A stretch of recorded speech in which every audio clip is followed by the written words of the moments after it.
Hello दोस्तों, welcome to study search point. मैं मुकेश सिंह आप लोगों का स्वागत करता हूं आज के इस नए वीडियो के अंक में, जो है सामान्य हिंदी का भाग 1।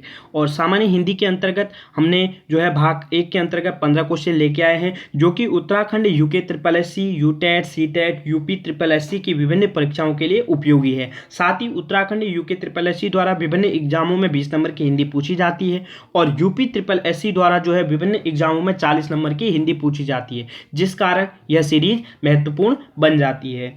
और यदि आपको हमारा वीडियो अच्छा लगता है तो प्लीज़ लाइक करें, शेयर करें, सब्सक्राइब करना ना भूलें। इसी के साथ शुरू करते हैं हम अपना पहला क्वेश्चन है, जो संज्ञा सर्वनाम शब्दों से जुड़कर नए शब्द की रचना करते हैं वे कौन से प्रत्यय कहलाते हैं? तद्धित प्रत्यय, संस्कृत प्रत्यय, कृदंत प्रत्यय या इनमें से कोई नहीं। तो इसका राइट आंसर आप लोगों को बताना है। तो इसका राइट आंसर होगा ऑप्शन नंबर ए, तद्धित प्रत्यय। जो संज्ञा सर्वनाम शब्दों से जुड़कर नए शब्द की रचना करते हैं उन्हें तद्धित प्रत्यय कहा जाता है। अब जरा तद्धित प्रत्यय को देखते हैं। तद्धित प्रत्यय होता क्या है? तद्धित प्रत्यय वे प्रत्यय होते हैं जो शब्द संज्ञा या सर्वनाम विशेषण पदों के अंत में लगकर नए शब्द की रचना करते हैं तथा अर्थ में विशेषता या परिवर्तन ला देते हैं, उन्हें तद्धित प्रत्यय कहा जाता है। तद्धित प्रत्यय क्या होते हैं? जो शब्द संज्ञा या सर्वनाम विशेषण पदों के अंत में लगकर नए शब्द की रचना करते हैं तथा जिस कारण उसमें जो है विशेषता ला देते हैं और या परिवर्तन ला देते हैं, उसे तद्धित प्रत्यय कहा जाता है।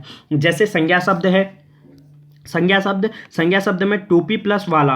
टोपी जो है एक संज्ञा शब्द है जिसके अंत में वाला प्रत्यय जुड़ जाता है, जिस कारण इसमें जो है परिवर्तन आ जाता है और एक नए शब्द की रचना होती है टोपी वाला। ठीक है। सर्वनाम शब्द तुम्हारा, तुम प्लस हारा। तुम जो है एक सर्वनाम शब्द है जिसमें हारा प्रत्यय जुड़ जाता है, जिस कारण एक नए शब्द का रचना होती है तुम्हारा। ठीक है। विशेषण शब्द भला प्लस आई। भला एक विशेषण शब्द है और आई उसमें प्रत्यय जुड़ा है, जिस कारण उसमें परिवर्तन आ जाता है, एक नया विशेषता आ जाती है, जिस कारण एक नए शब्द की रचना बनती है, तो वो बन जाता है नया शब्द भलाई। ठीक है। तो ये था तद्धित प्रत्यय। ठीक है। और कृदंत प्रत्यय, जो प्रत्यय मूल क्रिया धातु के अंत में लगते हैं उन्हें कृदंत प्रत्यय कहा जाता है। ठीक है। कृदंत प्रत्यय से संबंधित यदि कोई क्वेश्चन आएगा वहां पर हम आपको कृदंत प्रत्यय के बारे में भी जानकारी देंगे। ठीक है। अगला क्वेश्चन है, तो इसके साथ पहला क्वेश्चन का आंसर है ए, तद्धित प्रत्यय। ठीक है। अगला क्वेश्चन है क्वेश्चन नंबर 2। जिन स्वरों के उच्चारण में ह्रस्व स्वर से दोगुना समय लगता है उनको कहते हैं प्लुस स्वर, लघु स्वर, गुरु स्वर या इनमें से कोई नहीं। तो आपको राइट आंसर बताना है।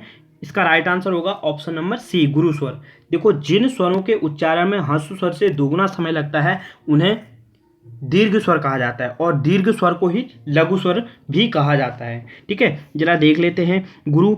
ठीक है। जिनके उच्चारण में ह्रस्व स्वर से अधिक समय लगता है उन्हें दीर्घ स्वर कहते हैं, और ऐसे स्वर दो मूल स्वरों के सहयोग से बने होते हैं। यानी कि जैसे दीर्घ स्वर है आ, ठीक है, ये दो मूल स्वर है, यानी कि अ प्लस अ से मिलकर बना होता है। ठीक है। दो मूल स्वरों के सहयोग से बनता है आ, जो कि दीर्घ स्वर का उदाहरण है। ठीक है। तो दो मूल स्वरों के सहयोग से बने होते हैं और इन्हें संधि स्वर, गुरु स्वर, द्विमात्रिक संधि स्वर भी कहा जाता है।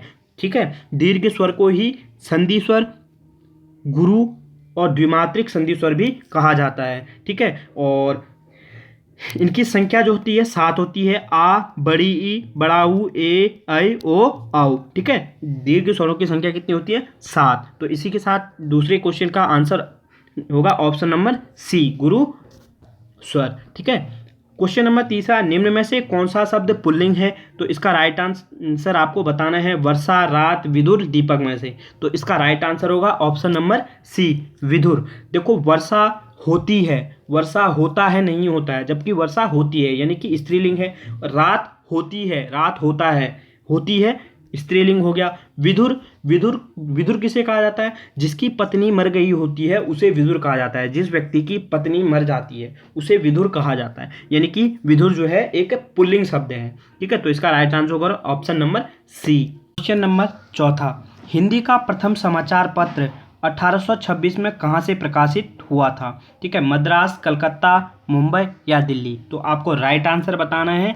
तो इसका राइट आंसर होगा ऑप्शन नंबर बी, कलकत्ता। देखो, हिंदी भाषा का जो पहला समाचार पत्र है वो है उदन मार्दन, जो कि जिसका प्रकाशन जो है कलकत्ता से 1826 ईस्वी में जुगल किशोर के द्वारा किया गया था। तो इसका राइट आंसर होगा ऑप्शन नंबर बी। जबकि भारत का पहला समाचार पत्र 1780 ईस्वी में कलकत्ता से जेम्स अगस्त हिक्की द्वारा प्रकाशित किया गया अंग्रेजी भाषा का। ठीक है, तो इसका चौथे वाले का आंसर होगा ऑप्शन नंबर बी। ठीक है, कलकत्ता। क्वेश्चन नंबर 5वां, बुढ़ापा कौन सी संज्ञा है? व्यक्तिवाचक, जातिवाचक, भाववाचक या समूहवाचक? तो इसका राइट आंसर होगा ऑप्शन नंबर सी, भाववाचक। क्योंकि बूढ़ा जो शब्द होता है यह एक जातिवाचक शब्द होता है और इसी बूढ़ा का भाववाचक बन जाता है बुढ़ापा। ठीक है, तो इसका राइट आंसर होगा option number C. Question number 6 है, निम्न में से कौन सा शब्द सूर्य का पर्यायवाची नहीं है? सूर्य का पर्यायवाची नहीं है। प्रभाकर, दिवाकर, भास्कर या सुधाकर? तो आपको राइट आंसर इसमें से बताना है। तो इसका राइट आंसर होगा option number D, Sudhakar. Sudhakar जो है चंद्रमा का पर्यायवाची होता है, जबकि प्रभाकर, दिवाकर और भास्कर सूर्य के पर्यायवाची होते हैं। ठीक है, सुधाकर चंद्रमा का पर्यायवाची है, जबकि प्रभाकर, दिवाकर, भास्कर जो है सूर्य के पर्यायवाची हैं और सूर्य के अन्य पर्यायवाची हैं भानु, आदित्य और दिनेश। ठीक है, ये सूर्य के पर्यायवाची हैं। ठीक है, अगला क्वेश्चन है क्वेश्चन नंबर 7, जो अव्यय वाक्य में किसी शब्द के बाद लगकर उसे विशेष बल प्रदान करते हैं उसे कहते हैं। जो अव्यय वाक्य में किसी शब्द के बाद लगकर उसे विशेष बल प्रदान करते हैं उसे कहते हैं प्रत्यय, उपसर्ग, निपाद या विकार? तो इसका राइट आंसर होगा ऑप्शन नंबर सी, निपाद। देखो निपाद होता क्या है? निपाद वाक्य को अन्य भावार्थ प्रदान करने के लिए होते हैं और यह वाक्य के अंग नहीं है। ठीक है, और निपात का कोई लिंग वचन नहीं होता और मूलतः इसका प्रयोग अव्ययों के लिए होता है और इनकी संख्या 9 होती है। ठीक है, निपात की अगर हम बात करें तो निपात जो है अव्यय शब्द हैं, यानी कि अविकारी शब्द हैं। और अविकारी शब्द आपको पता है 4 प्रकार के होते हैं, क्रिया विशेषण, संबंध बोधक, समुच्चय बोधक और विस्मयादि बोधक। ठीक है, आपसे पूछा जाएगा कि अव्यय कितने प्रकार के होते हैं, तो वो 4 ही प्रकार के होते हैं। लेकिन जो निपात होता है वो अव्यय की श्रेणी के अंतर्गत ही आते हैं। निपात, उपसर्ग और प्रत्यय ये सब जो है अव्यय यानी कि अविकारी शब्द के जो श्रेणी के अंतर्गत ही रखे गए हैं। ठीक है, प्रकार पूछेगा तो 4 ही होते हैं। ठीक है, कौन से? क्रिया विशेषण, संबंध बोधक, समुच्चय बोधक, विस्मयादि बोधक। ठीक है, निपात जो होता है वो अव्ययों की जो है श्रेणी में रखे गए हैं। ठीक है, अगला क्वेश्चन है क्वेश्चन नंबर 8, निम्न में से कौन सा शब्द तुर्की भाषा का शब्द है? ठीक है, निम्न में से कौन सा शब्द तुर्की भाषा से हिंदी में आया है? तो पहला है चाय, रिक्शा, कमरा या कैंची? तो इसका राइट आंसर होगा ऑप्शन नंबर डी, तो कैंची। ठीक है, कैंची जो होता है वो तुर्की भाषा का शब्द है, जबकि चाय चीनी भाषा का शब्द है, रिक्शा जो है आपका जापानी भाषा का शब्द है और कमरा जो है आपका पुर्तगाली शब्द है। ठीक है, तुर्की भाषा के कुछ अन्य शब्द हैं, जैसे कि तुर्की भाषा के शब्द होते हैं कैंची, कुर्सी, काबू, कुर्ता, बहादुर, बेगम, बीबी, बारूद, चाकू, चम्मच, चेचक, चारपाई, गमीनत। ठीक है, ताश, तमंचा, तोप, तोपची, दरोगा, लाश, खच्चर, उर्दू। ठीक है, और सुराग, सौगात। ठीक है, उर्दू वाला क्वेश्चन आपसे पूछा गया है कि उर्दू किस भाषा का शब्द है, किस विदेशी भाषा का शब्द है? तुर्की भाषा का। ठीक है, तो यहाँ से आपसे जो है तुर्की भाषा के जो भी शब्द हैं, विदेशी शब्द, वो सारे लिखे हुए हैं। ठीक है, कुछ भी पूछ ले तो आपको याद होने चाहिए। अगला क्वेश्चन है क्वेश्चन नंबर 9, निम्न वाक्य में रेखांकित शब्द है नल, बूंद बूंद टपक रहा है, विशेषण है इसमें या क्रिया विशेषण है, समुच्चय बोधक है या विस्मयादि बोधक है? तो इसका राइट आंसर होगा ऑप्शन नंबर बी, क्रिया विशेषण, नल। ठीक है, नल जो होता है ये एक कर्ता है, करने वाला। ठीक है, और टपकना जो है क्रिया है, इसकी क्रिया है। और कैसे टपक रहा है? बूंद बूंद, यानी कि विशेषण। क्रिया, ऐसे अव्यय शब्द जो क्रिया की विशेषता बताते हैं उन्हें क्रिया विशेषण कहा जाता है। ठीक है, उन्हें क्रिया विशेषण कहा जाता है। और जबकि समुच्चय बोधक क्या होते हैं? समुच्चय बोधक होते हैं दो शब्द या वाक्यांशों को मिलाने वाले शब्द या पृथक करने वाले शब्द को समुच्चय बोधक कहा जाता है और उनके योजक चिन्ह होते हैं और, तथा, इसलिए, ताकि। और जबकि विस्मयादि बोधक क्या होते हैं? विस्मयादि जैसे कि किसी का हर्ष या शोक होता है। ठीक है, आश्चर्य हो जाता है, जैसे आहा, आहा कितनी सुंदर दृश्य है, छी कितना गंदा फैला है, ये विस्मयादिबोधक के अंतर्गत आता है। तो इसका राइट आंसर क्या बन जाता है? Option number B. Question number 10वां है, निम्नलिखित वाक्य का रचना के आधार पर भेद बताएं। जो मेहनत करता है उसे सफलता मिलती है। यह सरल वाक्य है, संयुक्त वाक्य है, मिश्रित वाक्य है, निम्न में से कोई नहीं। तो आपको राइट आंसर बताना है। तो इसका राइट आंसर होगा ऑप्शन नंबर सी, मिश्रित वाक्य। क्योंकि जो और उसे जो है ये दो योजक चिन्ह होते हैं मिश्रित वाक्य के पहचानने के। ठीक है, मिश्रित वाक्य को पहचानने के योजक चिन्ह हैं। ठीक है, जैसे मिश्रित वाक्य, जिन मिश्रित वाक्य क्या होता है? जिन वाक्य में एक प्रधान मुख्य उपवाक्य के साथ एक या एक से अधिक उपवाक्य आश्रित हो उसे मिश्रित वाक्य कहते हैं। और इनको पहचानने का सबसे आसान तरीका है इनके योजक चिन्ह। यदि आपके वाक्य में कि, जब, जिस, जिन, जहां, जो, उसे ये योजक चिन्ह का प्रयोग किया गया है वाक्य में, तो वहां पर मिश्रित वाक्य होगा। जैसे जो मेहनत करता है उसे सफलता मिलती है, जो और उसे जो है किसके योजक चिन्ह है? मिश्रित वाक्य के। ठीक है, मिश्रित वाक्य इसका आंसर होगा। ठीक है, रचना के आधार पर वाक्य के जो भेद होते हैं वो 3 होते हैं, साधारण या सरल वाक्य, संयुक्त वाक्य और मिश्रित वाक्य। ठीक है, क्वेश्चन नंबर, अगला क्वेश्चन है, तो इसलिए इसका क्वेश्चन नंबर 10वें का आंसर होगा option number C. Question number 11वां है, गरीबों को वस्त्र दो वाक्य में कौन सा कारक है? करण कारक, कर्म कारक, संप्रदान कारक या अपादान कारक? तो आपको इनमें से राइट आंसर बताना है। तो कि गरीबों को वस्त्र दो वाक्य में कौन सा कारक है? तो इसका राइट आंसर होगा कर्म कारक। ठीक है, कर्म कारक, गरीबों को वस्त्र दो को जो विभक्ति होती है वो कर्म कारक की होती है। ठीक है, कर्म कारक, कर्म कारक जो है तत्पुरुष समाज का भेद है, और तत्पुरुष समाज जिसका पूर्व पद जो है गौण तथा उत्तर पद प्रधान होता है। जैसे गरीबों को जो विभक्ति होती है वो कर्म कारक की होती है। ठीक है, जिस कारण इसमें कौन सा कारक होगा? कर्म कारक। ठीक है, क्वेश्चन नंबर 11वां, जिसका आंसर होगा ऑप्शन नंबर बी, कर्म कारक। क्वेश्चन नंबर 12वां है, कौन सा विलोम युग्म गलत है? अपेक्षा का उपेक्षा, ठीक है, अंगीकार का अनंगीकार, उन्नत का अवगत या रित का अनृत। ठीक है, तो इसका राइट आंसर होगा ऑप्शन नंबर सी, उन्नत। ठीक है, अवगत, उन्नत का अवन्नत होता है जबकि अवगत दे रखा है। तो राइट आंसर, इसका गलत आंसर जो है यही है। ठीक है, और ऋतु का अनृत और अंगीकार का अनगृत, अंगीकार और अपेक्षा का उपेक्षा राइट आंसर है। क्वेश्चन नंबर 13 है, विधानसभा का समास विग्रह है। विधान के लिए सभा, विधान में सभा, विधान से सभा या विधान का सभा? तो आपको राइट आंसर बताना है। तो इसका राइट आंसर होगा विधान के लिए सभा।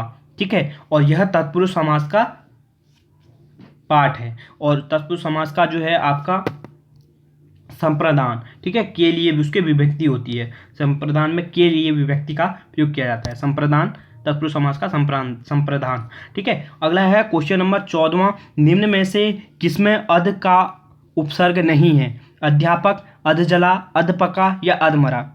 तो इसका राइट आंसर आपको बताना है। तो इसका राइट आंसर होगा ऑप्शन नंबर ए, अध्यापक। क्योंकि अध्यापक में अधि उपसर्ग होता है, ना कि अध। अध जो है अधजला, अधपका और अधमरा में जो है आपका अध उपसर्ग है। ठीक है, अध उपसर्ग है। देखो, अध्यापक में अधि उपसर्ग, जबकि अधमरा, अधपका, अधजला में अध उपसर्ग है, जो हिंदी का उपसर्ग है। उपसर्ग क्या होते हैं? किसी शब्द के प्रारंभ में जुड़कर किसी नए शब्द की रचना करते हैं, उन्हें जो है उपसर्ग कहा जाता है। उपसर्ग जो है पहले लगते हैं जबकि प्रत्यय बाद में लगते हैं। संज्ञा सर्वनाम यानी कि उपसर्ग जो होते हैं वो मूल धातु के पहले लगते हैं। ठीक है, मूल धातु, क्रिया धातु के, क्रिया के पहले लगते हैं, जबकि वहाँ और जबकि जो है प्रत्यय में जो होता है संज्ञा सर्वनाम क्रिया विशेषण, संज्ञा सर्वनाम विशेषण के बाद लगते हैं, और जबकि जो है उपसर्ग में जो है क्रिया के पहले लगते हैं। ठीक है, उपसर्ग में। अगला है 15वां क्वेश्चन, सर्कुलर का हिंदी समानार्थी शब्द है? आदेश, परिपत्र, विज्ञप्ति या अधिसूचना? तो आपको बताना है कि सर्कुलर का हिंदी समानार्थक शब्द होगा। सर्कुलर का मतलब क्या होता है? तो इसका राइट आंसर होगा ऑप्शन नंबर बी परिपत्र। परिपत्र को सर्कुलर कहा जाता है। देखो उत्तराखंड UKSSC द्वारा जो है पत्र लेखन से संबंधित जो है अब विभिन्न एग्जामों में यहाँ से क्वेश्चन बन के आएंगे, ठीक है, और सिलेबस में उनने डाल भी रखा है, ठीक है। अब परिपत्र के बारे में जानते हैं, परिपत्र होता क्या है।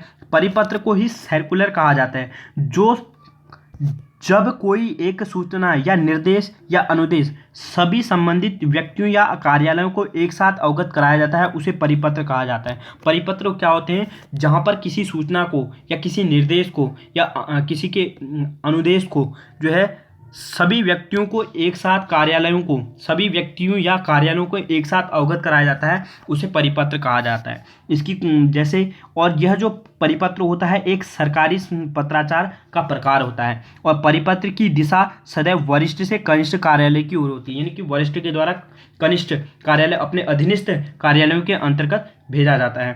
और इसमें भाषा जो होती है वो औपचारिक भाषा और राजभाषा का प्रयोग किया जाता है। इसमें राजभाषा में ही लिखा जाता है और इसकी रचना शैली जो होती है सरकारी पत्र के समान होती है, ठीक है। जैसे भारत सरकार द्वारा राज्य सरकारों को कोई सूचना देती है, सभी को एक साथ जो है सूचना देती है, विभिन्न राज्यों को भारत सरकार द्वारा जो है विभिन्न सभी राज्य जितने हैं उनको एक साथ जो पत्र लिखा जाता है उसे जो है परिपत्र ही कहा लेते हैं। वो जो पत्र लिखते हैं उस परिपत्र ही लिखते हैं, ठीक है। अगला, राज्य सरकार द्वारा विभागाध्यक्षों को जो पत्र लिखा जाता है उसे परिपत्र ही कहा जाता है, ठीक है। और परिपत्र में के संदर्भ में या संबोधन नहीं लिखा जाता, ठीक है। परिपत्र में संदर्भ या संबोधन नहीं लिखा जाता और भवदी के बिना ही प्रेषक के हस्ताक्षर और पदनाम लिखा जाता है, ठीक है। इसमें भवदी शब्द का प्रयोग नहीं किया जाता है, ठीक है। परिपत्र में आपसे पूछा निम्न में से किस पत्र में भवदी शब्द का प्रयोग नहीं किया जाता है, तो वो है परिपत्र। देखो परिपत्र का थोड़ा देख लेते हैं, ठीक है।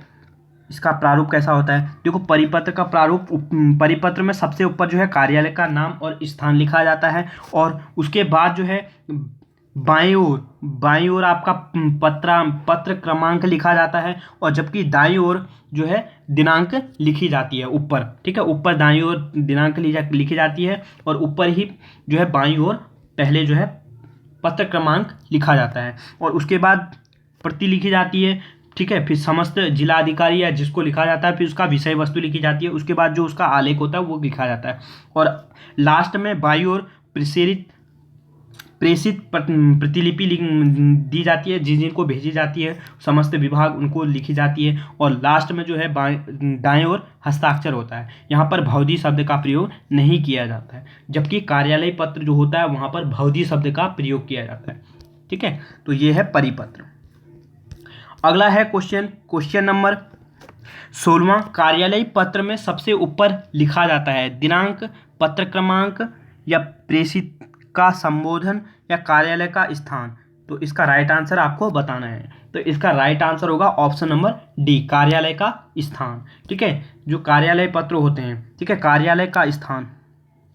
देखो कार्यालय पत्र किसे कहते हैं, किसी सरकारी गैर सरकारी कार्यालय को लिखे जाने वाले पत्र को कार्यालय पत्र कहते हैं और इस पत्र में सबसे ऊपर बीच में कार्यालय या विभाग का या संस्था का नाम होता है, ठीक है। और बाईं ओर ऊपर प्रेषक का नाम, पदनाम और पता लिखा जाता है। बाईं ओर ऊपर जो है प्रेषक का नाम, प्रेषक जिसके द्वारा जो है भेजा जाता है, ठीक है, उसका पद लिखा जाता है और बाईं ओर ही ऊपर पत्रांक लिखा जाता है। प्रेषक के नीचे जो है पत्रांक लिखा जाता है और उसके नीचे पत्रांक के नीचे बाईं ओर दिनांक लिखी जाती है, ठीक है। उसके नीचे दिनांक लिखी जाती है और पत्रांक के नीचे ही बाईं ओर दिनांक लिखी जाती है और दिनांक के नीचे सेवा में जिलाधिकारी या कार्यालय पत्र जिसको लिखा जाता है उसको लिखा जाता है और पत्र की समाप्ति में दाईं ओर भवदी लिखकर हस्ताक्षर किए जाते हैं, ठीक है। तो ये है कार्यालय पत्र, इसकी एक प्रारूप ये है, ठीक है। जो बीच में होता है सबसे ऊपर कार्यालय या संस्था का नाम लिखा जाता है, उसके बाद प्रेषक का नाम और पता लिखा जाता है किसके बाईं ओर, ठीक है, बाईं ओर ऊपर बाईं ओर लिखा जाता है और प्रेषक और के नीचे जो है पत्रांक का नाम लिखा जाता है, पत्रांक जो होता है वो लिखा जाता है, और पत्रांक के नीचे बाईं ओर ही जो है दिनांक लिखी जाती है। और उसके बाद बाईं ओर दिनांक के नीचे सेवा में अधिकारी का पदनाम जो भी है, उसके बाद विषय वस्तु लिखी जाती है, और लास्ट में प्रतिलिपि या सूचनार्थ लिखी जाती है, जिसको सूचना भेजी जाती है जिन जिन उनको, ठीक है, कार्यालयों को। और लास्ट में जो है भौदी, हस्ताक्षर या पदनाम, ये तीनों लिखे जाते हैं, ठीक है। अंतिम में जो है दाईं ओर अंत में दाईं ओर भौदी, हस्ताक्षर या पदनाम, जो पदनाम होता है वो लिखा जाता है। तो इसी के साथ हमारा जो है आज हिंदी का ये टॉपिक समाप्त होता है। यदि आपको हमारा वीडियो अच्छा लगता है प्लीज़ लाइक करें, शेयर करें, सब्सक्राइब करें, साथ ही जो है अपने दोस्तों को शेयर करें, ठीक है। इसके साथ मिलते हैं नेक्स्ट वीडियो में, तब तक घर पे रहें, सुरक्षित रहें, ठीक है। धन्यवाद।